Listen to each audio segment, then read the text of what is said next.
గురుగారు అప్పు చెయ్యటానికి, అలాగే అప్పు తీర్చడానికి రెండిటికి కూడా నిర్ణీత సమయాలంటూ ఏమైనా ఉంటాయా?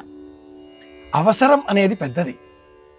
అవసరం వస్తే అప్పు చేయవచ్చు, అవసరం లేకపోతే అప్పు తీర్చడం మర్చిపోనవచ్చు. ఈనాటి కాలంలో ప్రపంచాన్ని శాసించేవి రెండే రెండు. ఒకటి డబ్బు, రెండు అవసరం. ఈ రెండే ప్రపంచంలో ఉండే సమస్త సంబంధాలను నిర్దేశిస్తున్నాయి. కుటుంబ సంబంధాలు, భార్యాభర్తలు, తండ్రి కొడుకులు, తల్లి కూతుళ్ళు, అమ్మా నాన్నలు, అక్క చెల్లెళ్ళు, అన్నదమ్ములు, సమస్త సంబంధాలను నిర్దేశించేవి రెండే రెండు. ఒకటి డబ్బు, రెండు అవసరాలు. ఈ రెండింటిలో మళ్ళీ డబ్బు చాలా ముఖ్యమైనది. ప్రపంచాన్ని నిర్వహించేవి మూడే వస్తువులు అని చెప్పిన ఒక మహానుభావుడు ఒకటి డబ్బు, రెండు డబ్బు, మూడు డబ్బు అన్నాడు. డబ్బు మన వద్ద ఉన్నప్పుడు ఇతరులకు అవసరం అవుతుంది. అవసరాల నిమిత్తమే మనం అందించినప్పుడు తిరిగి వారికి అందించే ఇష్టం ఉండదు. ఎవరైనా కూడా డబ్బు తీసుకోవడం మహదానంగా తీసుకుంటారు.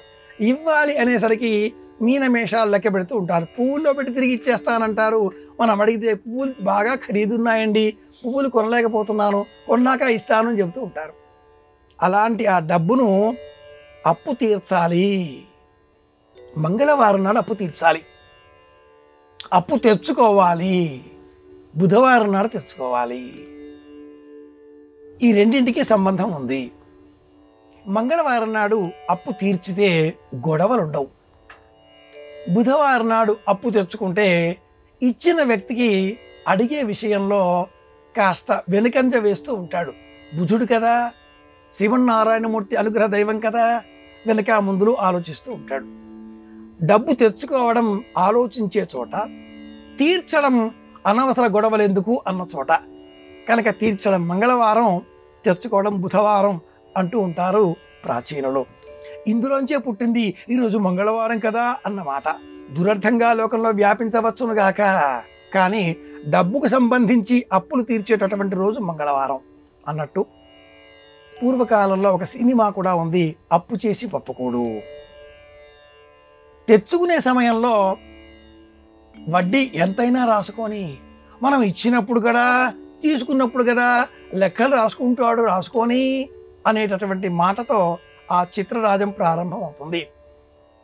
రుణానందలహరి అన్న పేరిట ముళ్ళపూడి వెంకటరమణ గారు ఒక అద్భుతమైనటువంటి పుస్తకం రాశారు. ఆ పుస్తకం పేరు రుణానందలహరి.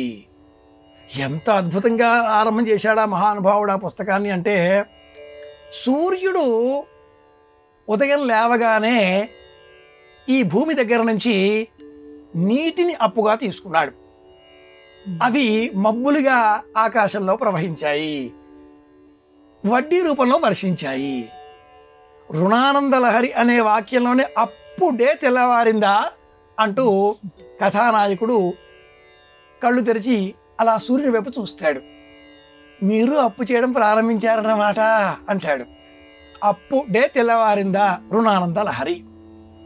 కనుక మాటల సారాంశం ఏమిటి అంటే, గొడవలు ఉన్న చోట అప్పులు ఎక్కువ రోజు పెట్టుకోకూడదు, తీర్చేయాలి. అలాగే 10 మంది దగ్గర అప్పు చేయవద్దు, ఒక్కరి దగ్గరే అప్పు చేయాలి. 10 మంది దగ్గర తక్కువలుగా చేస్తే 10 మంది పరువు తీసే ప్రమాదం ఉంటుంది.